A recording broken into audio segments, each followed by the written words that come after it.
चलिए देखते हैं भास की प्रमुख रचनाएं क्या है। महर्षि भास की प्रमुख रचनाएं। स्वप्न वासव दत्तम क्या है। स्वप्न वासव दत्तम।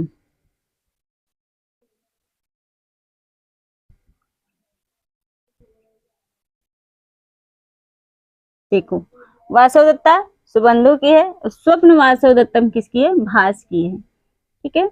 बालचरितम, दूत घटोत्कचम,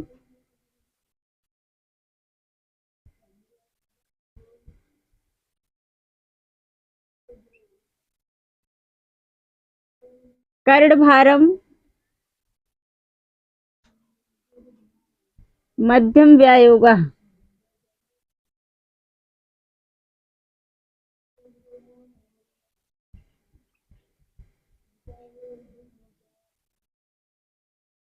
उर्भंगम, प्रतिमा नाटकम,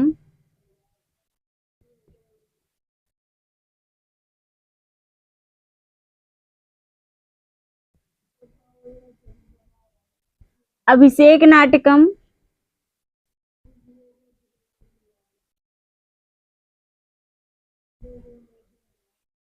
दूतवाक्यम,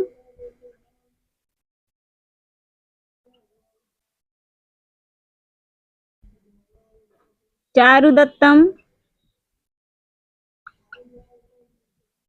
अविमार्कम,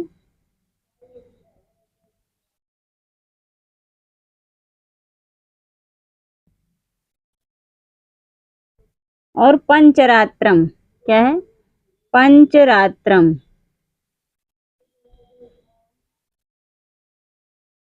ये सभी रचनाएं किसकी है, भास की रचनाएं हैं। ठीक है।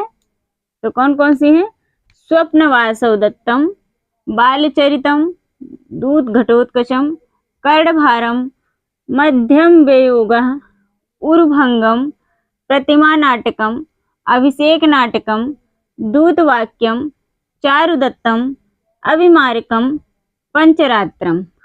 ये सभी रचनाएं किसकी हैं, भास की प्रमुख रचनाएं हैं। ठीक है। तो इसको नोट कर लीजिए।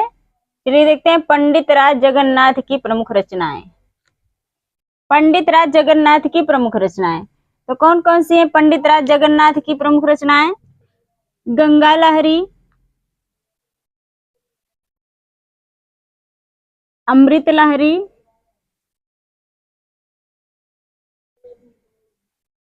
सुधा लहरी,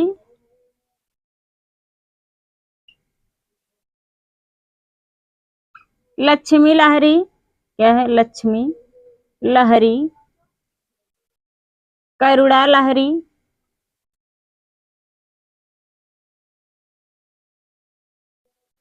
आसफ विलास,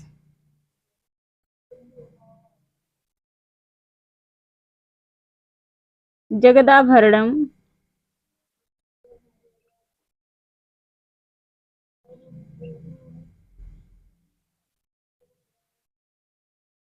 प्राणाभरणम,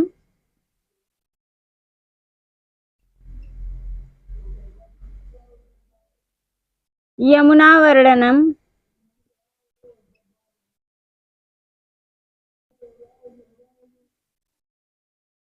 भागिनी विलास क्या है, भागिनी विलास।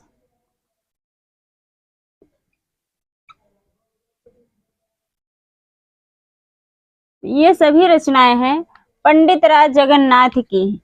ठीक है। गंगा लहरी, अमृत लहरी, सुधा लहरी, लक्ष्मी लहरी, करुणा लहरी, आसफ विलास, जगदाभरणम, प्राणाभरणम, यमुना वर्णनम, भागिनी विलास। ठीक है। तो ये हैं पंडित राज जगन्नाथ की प्रमुख रचनाएं। तो इसको नोट कर लीजिए, इनमें से पूछा जाता है। ठीक है। इसके आगे और भी हैं, उसको पढ़ेंगे। तो देखो, इसमें ट्रिक है, नीति श्रृंगार वैराग्य हरि से क्या है, नीति श्रृंगार वैराग्य हरि से।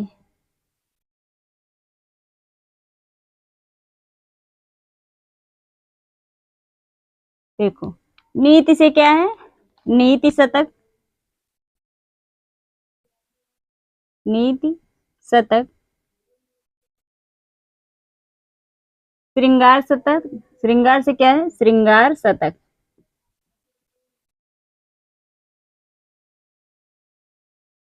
और वैराग्य से है वैराग्य शतक।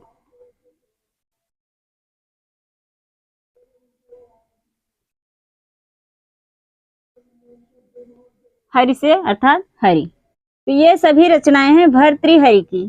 किसकी हैं, भर्तृहरि की रचनाएं हैं। तो इसको याद रखोगे, नीति श्रृंगार वैराग्य हरि से। तो नीति शतक, श्रृंगार शतक और वैराग्य शतक, ये तीनों रचनाएं किसकी हैं, भर्तृहरि की हैं। ठीक है, तो इसको ध्यान रखना है। अगली रचना है गीत गोविंद। कौन सी है, गीत गोविंद। गीत गोविंद है जयदेव की रचना। किसकी है, जयदेव। शिव तांडव स्तोत्रम, क्या है, शिव शिव तांडव स्तोत्रम,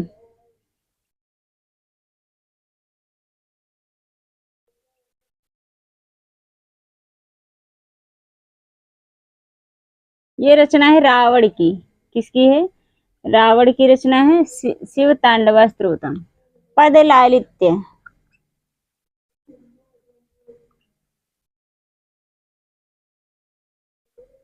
पद लालित्य की रचना किसने की है, दंडी ने की है, महर्षि दंडी। ठीक है, तो इसको नोट कर लीजिए। अगला पॉइंट है भगवत गीता में अध्याय। क्या है, भगवत गीता में अध्याय।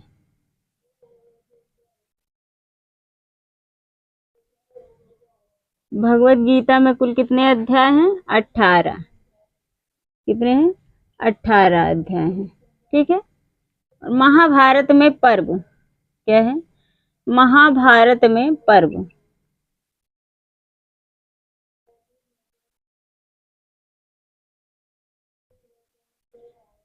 महाभारत में कुल 18 पर्व हैं। क्या है, 18 पर्व हैं, और इसमें क्या है, अध्याय है, 18 अध्याय है।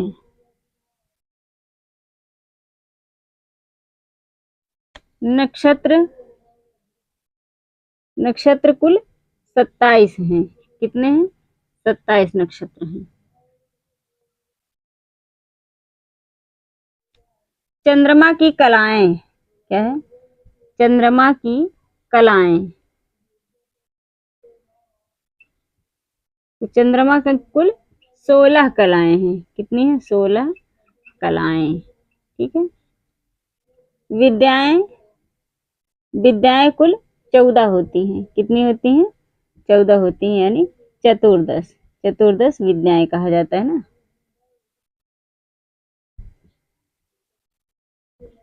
चतुर्दश विद्याएं होती हैं।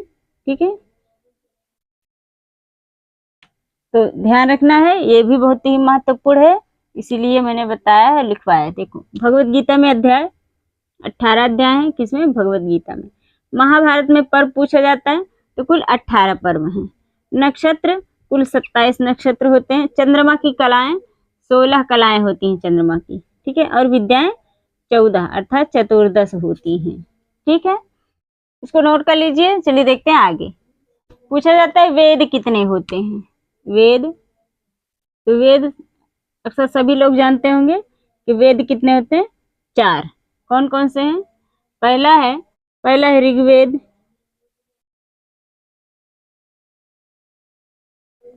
दूसरा है सामवेद, सामवेद, तीसरा है यजुर्वेद,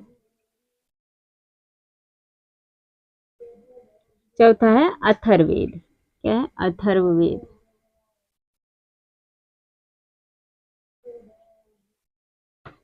कुल 4 वेद हैं। ठीक है, अगला है व्याकरण।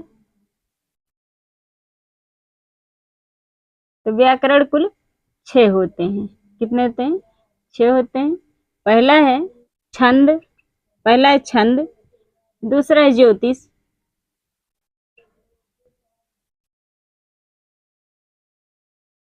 तीसरा है व्याकरण,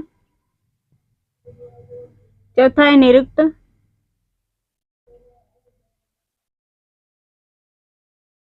पांचवा है कल्प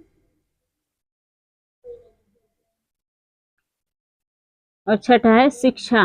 ठीक है, व्याकरण 6 होते हैं। अगला है दर्शन। तो दर्शन कुल 4 होते हैं। कितने होते हैं? 4 होते हैं। पहला है मीमांसा शास्त्र, पहला मीमांसा शास्त्र, दूसरा है न्याय शास्त्र,